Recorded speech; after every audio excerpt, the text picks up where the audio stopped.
வணக்கம். நான் சர்வதேச சட்ட உரிமைகள் மற்றும் மனிதநீதி சபை அமைப்போட மாவட்ட தலைவருங்க, கோவை மாவட்ட தலைவர்.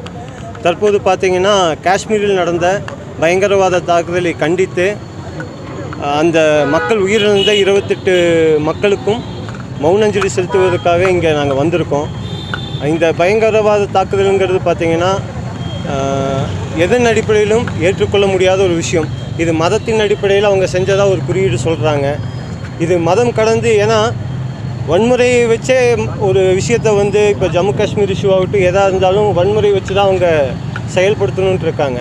இதில் அப்பாவி பொதுமக்கள் மேலே தாக்குதல் நடத்துறதுங்கிறது மிக கொடூரமான ஒரு விஷயம். இந்த மாதிரி ஒரு கொடூரமான விஷயத்துக்கு நம்ம இந்திய நாடு இப்போ தக்க பதிலடி கொடுத்துட்ருக்கு. இந்த பதிலடி தாக்குதலில் கட்டாயம் நம்ம இந்தியா வெற்றி பெறணும். இந்த பயங்கரவாதிகளுக்கு மிக கொடூரமான தண்டனை கிடைக்கணும்.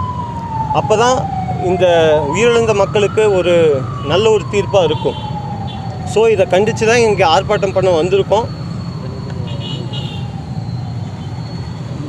ஆனால் என்ன எது நடந்திருந்தாலும் இது திரும்ப நடந்துகிட்டே இருக்குது. இந்த மாதிரி பிரச்சனைகள் இது வெறும் ஆர்ப்பாட்டம் எல்லா கட்சியும் போராட்டம் இதெல்லாம் பண்ணுது. ஆனால் அது வந்துகிட்டே தான் இருக்குது. அதில் ஒரு கருதற்கான எந்த ஒரு மாற்றம். இப்போ இதை பொறுத்த வரைக்கும் பார்த்திங்கன்னா, நம்ம சுதந்திரத்துக்கு முன்னாடியே இந்த பிரச்சனை தொடங்கினது.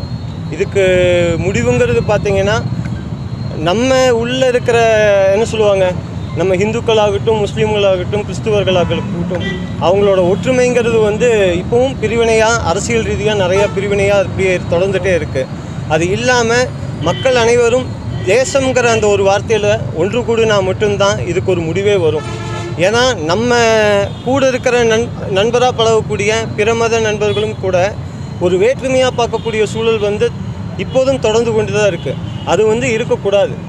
அதை ஒற்றுமையை நம்ம கொண்டு வரணும்னு சொன்னால் நம்ம தேசத்தை முன்னிலைப்படுத்தணும். இந்தியர்கள் அப்படிங்கிற அந்த வார்த்தையை முன்னிலைப்படுத்தினா மட்டும்தான் இந்த பிரிவினைவாதம், இந்த கொடூர தாக்குதல் எல்லாமே முற்றிலும் குறையும்.